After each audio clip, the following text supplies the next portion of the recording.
திருச்சிற்றம்பலம்.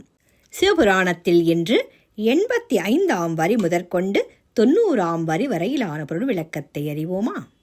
போற்றி புகழ்ந்திருந்து பொய்க்கெட்டு மெய்யானார், மீட்டிங்கு வந்து வினைப்பிறவி சாராமே, கள்ள புலங்குரம்பை கட்டழிக்க வல்லானே, நல்லிருளில் நட்டம் பயின்றாடும் நாதனே, தில்லை உள் கூத்தனே, தென்பாண்டி நாட்டானே.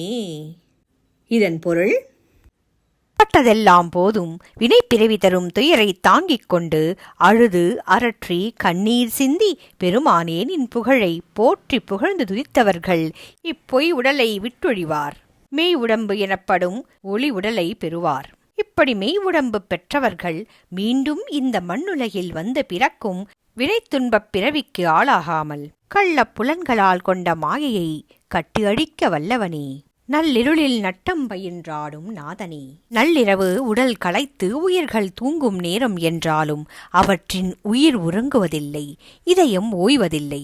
ஆன்மாக்களின் இதய கமலத்தின் இறைவன் ஆனந்த தாண்டவம் பயின்றபடியேதான் இருக்கிறான். இதையே நள்ளிருளில் நட்டம் பயின்று ஆடும் நாதன் என்று குறிக்கிறார் மணிவாசகப் பெருமான். தில்லை பொன்னம்பலத்தில் கூத்தாடும் நாதனே, தென்பாண்டி நாட்டானே என்று மதுரையில் சொக்கலிங்கப் பெருமானை குறிக்கிறார் இங்கு மணிவாசகப் பெருமான். நன்றி. மீண்டும் சந்திப்போம்.